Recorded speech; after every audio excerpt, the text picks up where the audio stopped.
pull-up bar, 21:15.9, but a different little spin on it we're putting here tonight. Slight spin, Sean, but it still is classic CrossFit. It's the first workout of the week that we've seen that is really classic CrossFit, and now we're going to get to see these athletes that train in CrossFit, and we're going to see some shakeups on the leaderboard.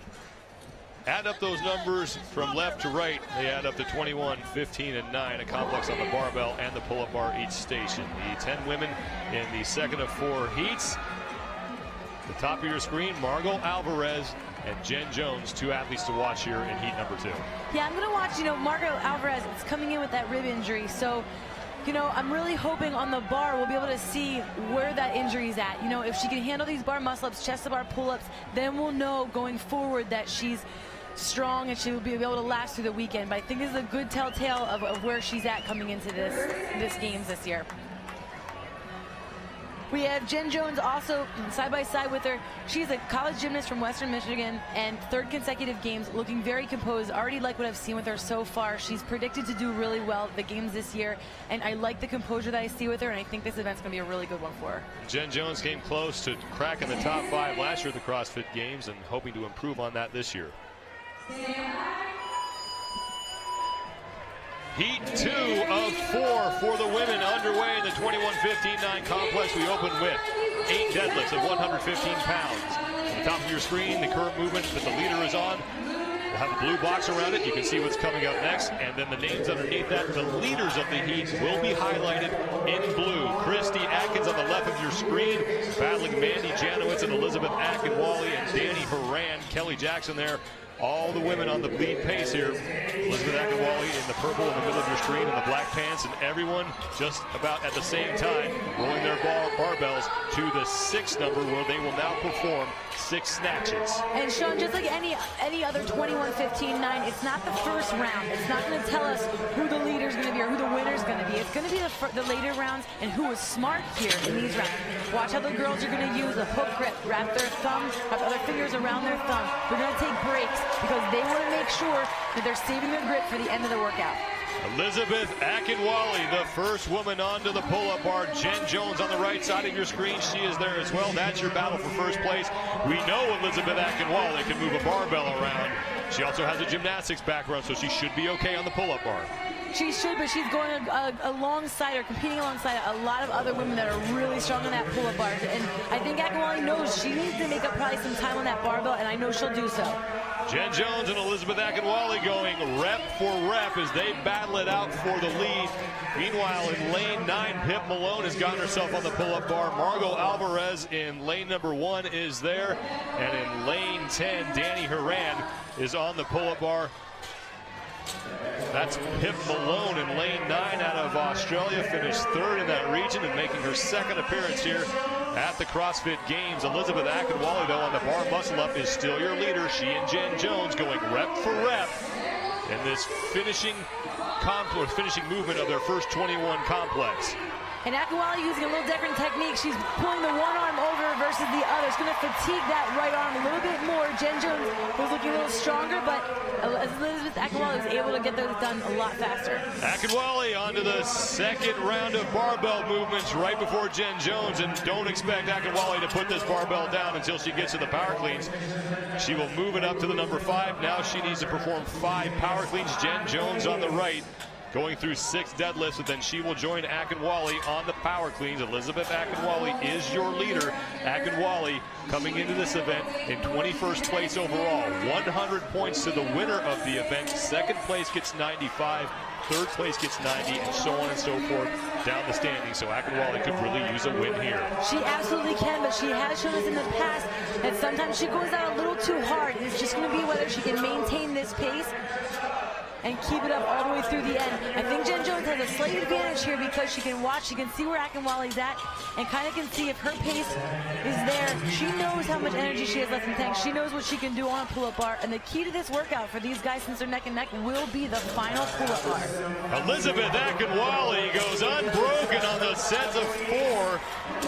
Jenn Jones breaking up into singles, and now Akinwale, if she can get back onto that pull-up bar, can open up some distance between herself and Jenn Jones. And now Dani Horan, Chrisry Adkins, and Margaux Alvarez creeping closer to 2nd place Jenn Jones, and now Jenn Jones onto the pull-up bar as Elisabeth Akinwale is resting. But again, it's not always going unbroken, Sean. If that was too much for her, if she went too hard holding on to those 4, then it's going to cost her right here, because look how fast Jenn is ripping through these first pull-ups.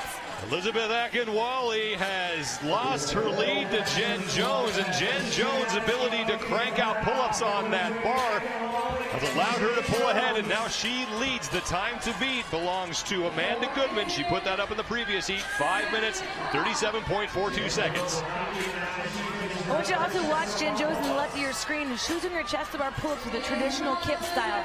A lot of women use the butterfly, as you see Elisabeth Akinwale on the right. Differences with those is that Akinwale's is a lot faster. Jenn Jones is going to save maybe the grip a little bit more. That could be why she's doing that, to be a little bit more controlled with her hands. Jenn Jones, a couple rep lead on Elisabeth Akinwale, and now Dani Horan is pushing Elisabeth Akinwale for second place. Margaux Alvarez and Pip Malone there as well. Akinwale back on the barbell on the left side of your screen in the purple top, and Jenn Jones on the right moving into the middle of your screen. She is on her final complex of barbell movements, 4 deadlifts, 3 power cleans, 2 snatches, and then a final complex on the pull-up bar. And I would be a little nervous with Dani Horan right there, because she's a strong athlete and she will continue to push. She loves the barbell. Jones through her power cleans, now 2 snatches. The barbell has to go from the ground directly to over her head in 1 movement. And there's Dani Horan on the right of your screen from Dani CrossFit. 2nd consecutive year at the CrossFit Games. And she's very strong. She is known for her barbell moves. 9 total reps to go for Jenn Jones. She will not beat Amanda Goodman's time of 5:37, so Goodman survives 1 heat. She has 2 more to go to see if she will be the winner of this event. Dani Horan pushing Elisabeth Akinwale for second place. Every point matters here on the standings. Jenn Jones looking to pick up quite a few as she currently sits in 28th place overall. Jenn Jones is done, and she will take the victory in heat 2. Great, very smart. She didn't let Elisabeth's speed affect hers. She just maintained her own pace, stayed with her own game, and that paid off there at the end. This is the battle for second place. Elisabeth Akinwale on the left, Dani Horan on the right. Akinwale was battling Jenn Jones for the top spot, but after that second barbell complex, Jenn Jones is able to pull away, and Akinwale and Horan are tied, and Horan gets her first bar muscle up, going for her second. Horan is there, off the bar, and Dani Horan edging out Elisabeth Akinwale for second place. Akinwale will finish in 3rd. And that was it right there. Very well played by Dani Horan. Kept her pace early on because she knew it was going to be that final round where she could make up the difference. And when she had the push, she was able to hold on when she needed to. 15 seconds to go before we hit the 7-minute time cap. Every rep counting here. You're penalized for every rep you do not complete. Crossing the finish line also counts as a rep, so those missed reps are added to your time.